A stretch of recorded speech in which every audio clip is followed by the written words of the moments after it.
General. Sir. How are you? Magandang hapon. Okay naman po, sir. Thank you, sir. Yeah. Lakas po kami lahat, yes. We have good news.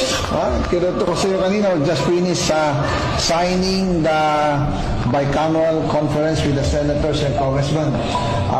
Pasok yung sinabi ko sa iyo when we meet last week sa Misibis. Ako, sir. Okay, naipasok lahat, additional of 8 billion. Nauna yung 8 billion sa HGAB. Now, naipasok ulit namin another 8 billion.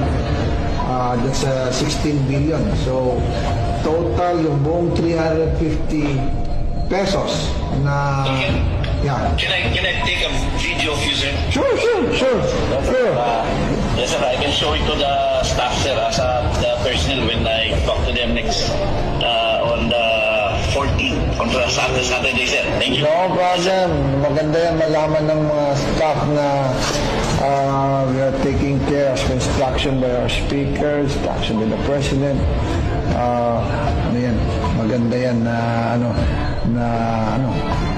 malaman ikaw sa Solcom, you have to malaman ng mga troops natin. And actually, we'll see you on Friday. Are you coming sa Narating ka ba sa Friday? December 13. Doon ang formal natin. Sa evening na siguro, sir. Evening. Kung dadating si speaker, kami ulit na dalawa. So, inform you on that.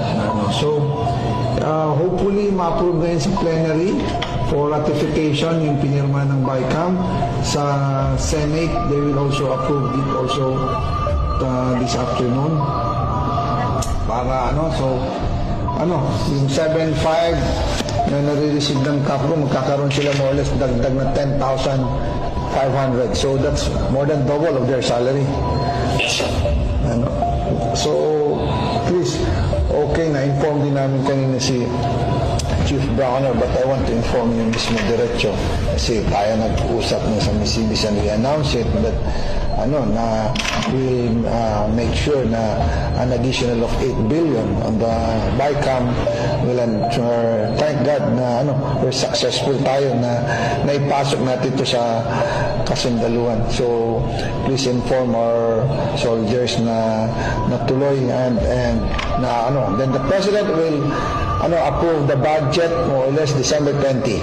So once approved yan, starting next year, meron ng allocation ng ating mga kasundaluhan ng 350 pesos a day na subsistence allowance. Maraming salamat po, sir. Makakarating po, sir. I'll show the video to all our staff and mga sundalo po dito sa Solcom, sir. Yes. Maraming salamat po, sir. Thank you for your service. Kami here to support the AFP, the military in uniform.